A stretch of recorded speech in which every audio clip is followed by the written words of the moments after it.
તો ચાલો વિદ્યાર્થી મિત્રો, આપણે ગયા તાસમાં એટલે કે ટોપિક નંબર 3.4માં સમીકરણ 15 મેળવ્યું હતું, જે જે ઇઝ ઇક્વલ ટુ આપણને ઈ બાય રો સ્વરૂપે મળ્યું હતું. અને રોને આપણે રેઝિસ્ટિવિટી એવું નામ આપ્યું હતું. પરંતુ આપણે જાણીએ છીએ અવરોધકતાનું વ્યસ્ત વાહકતા થાય છે, એટલે 1/ρ કરીએ તો આપણને વાહકતા સિગ્મા મળે, એને કંડક્ટિવિટી કહે છે.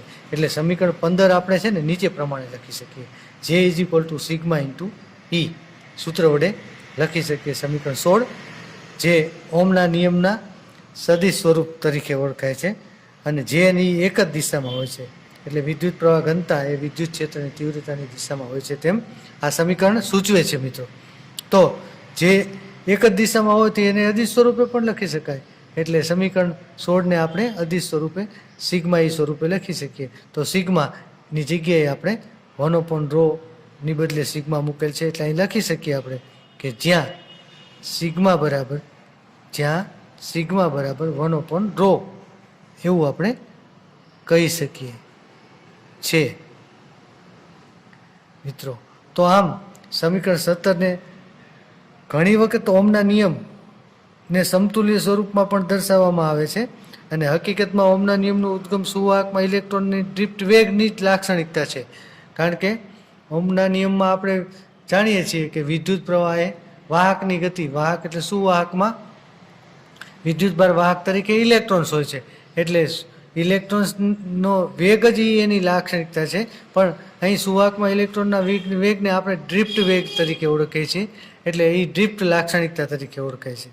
આમ સિગ્મા એટલે કે વાહકતાનો એસઆઈ એકમ આપણને અવરોધકતાના એસઆઈ એકમ પરથી મળે, એટલે એ ઓમ ઇન્વર્સ ઇન્ટુ મીટર ઇન્વર્સ, અથવા તો ઓમ ઇન્વર્સને ઉલટો ઓમ એટલે કે મો તરીકે ઓળખાય છે.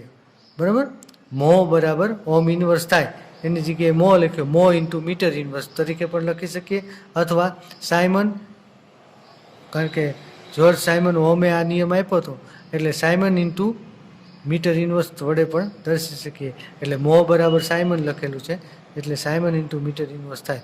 આમ વાહકતાનો એકમ આમ ઓમના નિયમ પરથી આપણને આ મળે છે મિત્રો. અહીંયા ટોપિક 3.4 પૂર્ણ થાય છે. હવે આપણે ટોપિક નંબર 3.5 સમજીશું. ટોપિક નંબર 3.5માં ઇલેક્ટ્રોનની ડ્રિફ્ટ ગતિ સમજાવવાની છે, કારણ કે ઇલેક્ટ્રોનનો વેગ દ્વારા જ આપણને એની ગતિ મળે છે.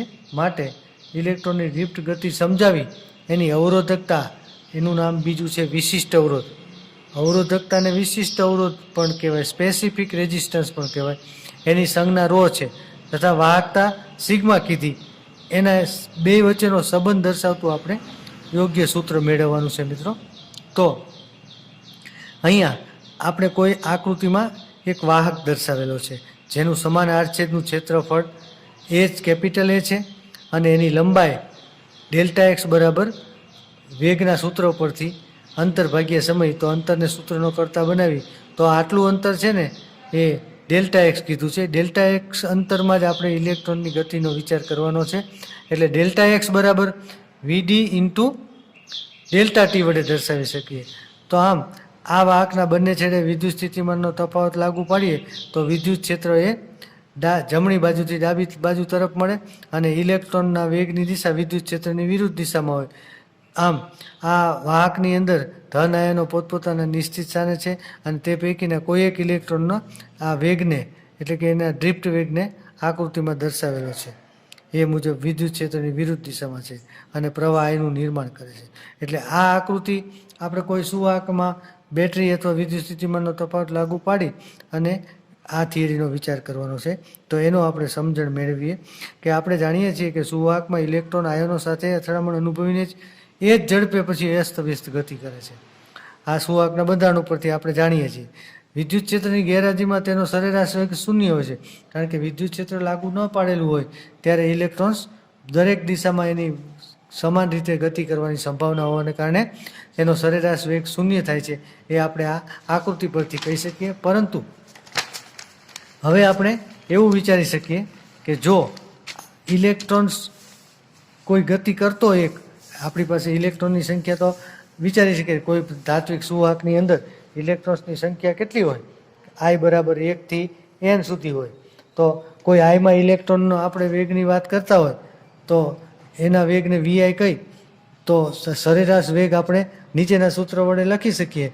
એન ઇલેક્ટ્રોન છે, કોઈ એક યાદચ્છિક રીતે કોઈ એક ઇલેક્ટ્રોનનો સરેરાશ વેગ શોધવો હોય તો 1/n sigma I = 1 to n VI = 0 વડે દર્શાવી શકીએ. કારણ કે બધા જ ઇલેક્ટ્રોનનો સરેરાશ વેગ શૂન્ય હોય છે.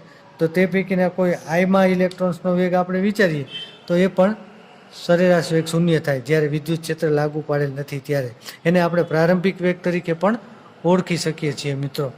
તો હવે આપણે એવું વિચારી શકીએ, જો હવે આપણે આપેલા સુવાહકને બેટરી લાગુ પાડીને વિદ્યુત ક્ષેત્ર લાગુ પાડવામાં આવે તો વાહકમાં ઇલેક્ટ્રોન પ્રવેગિત ગતિ કરવાનું શરૂ કરે છે અને એ ઇલેક્ટ્રોનનો પ્રવેગ છે એ E/E/m જેવા સૂત્ર વડે અપાય, જે ન્યૂટનના ગતિના બીજા નિયમ પરથી મળે છે. એ સૂત્રો પરથી આપણે આટલો પ્રવેગ આપી શકીએ અને ત્યારે ઇલેક્ટ્રોન આ પ્રવેગિત ગતિ કરી દરમિયાન વાહકમાંના ધન આયનો સાથે અથડામણ અનુભવે છે અને એ અથડામણ દરમિયાન કોઈ ટીઆઈ જેટલો સમય હોય અને એ સમય દરમિયાન અથડામણ થતી હોય તો આપણે -E/m/Ti ને આપણે આ વેગ તરીકે લઈ શકીએ અને એ ટી સમયે જો પદાર્થ આ ઇલેક્ટ્રોન્સનો વેગ VT તરીકે ઓળખાવીએ તો આવા કોઈ પણ આઈમાં ઇલેક્ટ્રોન્સનો વેગ ટી સમયે VT બરાબર પ્રારંભિક વેગ VI વત્તા પછી વિદ્યુત ક્ષેત્ર લાગુ પાડ્યું ત્યારે મળતો વેગ એટલે કે પ્રવેગ ગુણ્યા સમય પરથી -E/m/Ti વડે આપી શકીએ. એટલે આ સમીકરણ આપણને 2 મળે છે. એ V = V0 + AT જેવા સૂત્રો પરથી મેળવેલું છે તેમ પણ કહી શકાય. વળી બે ક્રમિક અથડામણ વચ્ચેનો સરેરાશ સમય એને આપણે રિલેક્સેશન સમય ટો કહે છે. આની વ્યાખ્યા પણ પૂછાઈ શકે છે. રિલેક્સેશન સમય બે ક્રમિક અથડામણો વચ્ચેનો ઇલેક્ટ્રોનનો સમય છે આ, કે જે સમયગાળા દરમિયાન એ રિલેક્સ થાય છે, અથડામણ અનુભવતો નથી. આવા સમયગાળાને આપણે રિલેક્સેશન સમય ટો કહીએ છીએ. તો ઇલેક્ટ્રોનને વિદ્યુત ક્ષેત્રની હાજરીમાં ઘસડાઈને વિદ્યુત ક્ષેત્રની વિરુદ્ધ દિશામાં કરેલું અસરકારક સ્થાનાંતર જો આપણે ડી લઈ તો આ સ્થાનાંતરને અનુરૂપ તેનો વેગ VD તરીકે ઓળખીએ તો આ VDને ઇલેક્ટ્રોનનો ડ્રિફ્ટ વેગ VD કહે છે. ડ્રિફ્ટ વેગનું સૂત્ર આપણે નીચે મુજબ લખી શકીએ. VD = VI પ્રારંભિક વેગ વત્તા પ્રવેગિત થયા બાદ -E/m/T વડે મળતો વેગ. આ વેગને આપણે ડ્રિફ્ટ વેગ તરીકે ઓળખીએ છીએ. તો સમીકરણ 3માં VI એ વિદ્યુત ક્ષેત્ર લગાડ્યા પહેલાનો કોઈ એક આઈમાં ઇલેક્ટ્રોનનો પ્રારંભિક વેગ હતો, પછી વિદ્યુત ક્ષેત્ર લગાડ્યા પછી તેને આપણે શૂન્ય ગણી શકીએ કારણ કે વિદ્યુત ક્ષેત્ર લગાડ્યા પછી તો માત્ર અંતિમ વેગ જ આપણને મળશે જે બે ક્રમિક અથડામણો વચ્ચેનો સરેરાશ વેગ હશે, જેને રિલેક્સેશન સમય ટો દરમિયાન મેળવેલો છે. તો આ સમીકરણમાં VI = 0 મૂકી દઈ તો સમીકરણ 3 આપણને નીચે મુજબ મળે. VD = -E/m/τ. અહીંયા રિલેક્સેશન સમય ટો લઈ લીધો છે મિત્રો. તો સમીકરણ 4માં પ્રવેગ ક્ષણ પૂરતો છે, મોમેન્ટરી પ્રવેગ છે, કારણ કે પછી ઇલેક્ટ્રોન અચળ વેગથી ગતિ કરવા માંડે છે અને વિદ્યુત ક્ષેત્રમાં આ પ્રવેગનું મૂલ્ય શૂન્ય થઈ જાય છે. અને ઇલેક્ટ્રોન આકૃતિમાં દર્શાવ્યા પ્રમાણે A થી B સુધી જે સૌ પ્રથમ વિદ્યુત ક્ષેત્ર લગાડ્યા પહેલા સ્થાનાંતર કરતો હતો, હવે તે વિદ્યુત ક્ષેત્રની હાજરીમાં A થી B' જેટલું ઘસડાઈને અસરકારક સ્થાનાંતર કરે છે. તેથી આ વિદ્યુત ક્ષેત્રની હાજરીમાં BB' જેટલું અસરકારક ઘસડાઈને કરેલું સ્થાનાંતર છે એ સ્થાનાંતરને અનુરૂપ જે ઇલેક્ટ્રોનનો વેગ મળે એને ડ્રિફ્ટ વેગ VD કહે છે અને આ ઘટનાને ડ્રિફ્ટ ઘટના કહે છે એવું આપણે કહી શકીએ. હવે આકૃતિમાં પાછું વિચારી શકીએ કે જો ΔT જેટલો સૂક્ષ્મ સમયગાળો ગયો હોય તો એમાં Δx લંબાઈનો સુવાહક હોય, એનું આડછેદનું ક્ષેત્રફળ એ હોય અને n છે એ ઇલેક્ટ્રોન એકમ કદ દીઠ રહેલા હોય, તો ઇલેક્ટ્રોનની કુલ સંખ્યાને આપણે વિદ્યુતભારના પદમાં લખવી હોય તો વિદ્યુતભારનું મૂલ્ય આપણે સમીકરણ Q = I × T -NeAVD × Δt વડે દર્શાવી શકીએ એમ કહી શકીએ છીએ. અહીંયા A × VD એ એકમ કદ દીઠ ઇલેક્ટ્રોનની સંખ્યા થઈ, ઇલેક્ટ્રોનના વિદ્યુતભાર અને એની કુલ સંખ્યા વડે આપણે ગુણીએ તો આપણને કુલ વિદ્યુતભારનું સમીકરણ 5 મળે. અને હવે આ સમીકરણ 5 ઉપરથી આપણે એમ કહી શકીએ કે સમીકરણ 5માં સમીકરણ 4 પરથી જો VDની કિંમત મૂકવામાં આવે, સમીકરણ 5માં 4 પરથી VDની કિંમત મૂકવામાં આવે તો આપણે સમીકરણ 5ને પણ નીચે પ્રમાણે લખી શકીએ છીએ મિત્રો.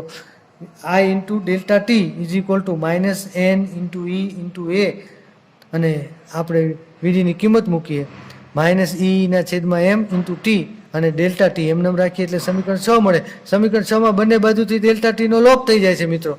તો I is equal to plus N E square A into E છેદમાં એમ ઇન્ટુ ટો મળે સમીકરણ 7. સમીકરણ 7માં આઈના છેદમાં એ એટલે વિદ્યુત પ્રવાહ ઘનતા જે મળે એટલે J is equal to N E square E છેદમાં એમ ઇન્ટુ ટો સમીકરણ 8 મળે. અને સમીકરણ 8માં આપણે જે ઇઝ ઇક્વલ ટુ સિગ્મા ઈ લઈએ તો સિગ્મા ઈ બરાબર એની સ્ક્વેર ઈ છેદમાં એમ ઇન્ટુ ટી સમીકરણ 9 મળે. અને બંને બાજુથી ઈનો લોપ થઈ જાય છે એટલે વિદ્યુત ક્ષેત્રનો લોપ થઈ જાય છે. તો સિગ્મા બરાબર એની સ્ક્વેર છેદમાં એમ ઇન્ટુ ટો સમીકરણ 10 સ્વરૂપે મળે. અને આપણે જાણીએ છીએ કે આ વાહકતા એટલે અવરોધકતાના વ્યસ્ત પ્રમાણમાં હોય છે એટલે અવરોધકતાનું સૂત્ર મેળવવા માટે સિગ્માને બદલે આપણે સમીકરણ 10માં 1/ρ મૂકીએ તો 1/ρ બરાબર એની સ્ક્વેર છેદમાં એમ ઇન્ટુ ટો મળે છે. એ અવરોધકતા છે ρ અને અવરોધકતા બરાબર એમના છેદમાં એની સ્ક્વેર ટો સમીકરણ 11 ઉપરથી 12 આપણે મેળવી શકીએ છીએ મિત્રો. સમીકરણ 12 એવું સૂચવે છે કે સુવાહકનું તાપમાન વધતા રિલેક્સેશન સમય ટો ઘટે છે બટ નેચરલી વિચારી જો અને ઇલેક્ટ્રોનની આયનો સાથેની અથડામણો વધે છે એટલે અવરોધકતા વધે છે અને વાહકતા ઘટે છે. એટલે આમ તાપમાન વધતા ધન આયનો દોલનો વધારે ઝડપી અને અસ્તવ્યસ્ત થાય ને મોટા કંપવિસ્તારવાળા બને એટલે અવરોધકતા છે ને તાપમાન વધતા વધે છે. પણ અમુક તત્વો સેમિકન્ડક્ટર જેઓમાં અમુક મર્યાદામાં તાપમાન વધે તો અવરોધકતા ઘટે છે એ એમનો લાક્ષણિક ગુણધર્મ છે મિત્રો. વળી સમીકરણ 5 જે છે ને I is equal to N E A V D into delta T I delta T is equal to N E A V D delta T વાળું એ સમીકરણ 5ને આપણે આ પ્રમાણે લખી શકીએ I is equal to N E A into V D. તો જે ઇઝ ઇક્વલ ટુ આઈના છેદમાં એ લખીએ સમીકરણ 5 ડેશ પરથી તો કહી શકીએ કે આઈ ઇઝ ઇક્વલ ટુ જે ઇન્ટુ એ થાય. અને આપણે આ સૂત્રનો ઉપયોગ કરીને વિદ્યુત પ્રવાહનું સૂત્ર આઈ is equal to N E A VD is equal two જે ઇન્ટુ એ તો બંને બાજુથી ક્ષેત્રફળનો લોપ થઈ જાય છે એટલે વિદ્યુત પ્રવાહ ઘનતાનું આ એક સૂત્ર મળે છે આપણને J is equal to N E into V D. એ સૂત્ર પણ ઓબ્જેક્ટિવ અથવા દાખલા માટે ઉપયોગી છે એટલે કાઉન્સમાં વધારાનું આપ્યું છે મિત્રો. થિયરીમાં ક્લાસ વર્કની નોટમાં લખી પાકું કરજો અને આત્મસાત કરી અને ઓકે લેશો. હવે પછીના ક્લાસમાં આપણે મળીએ મિત્રો. Good bye.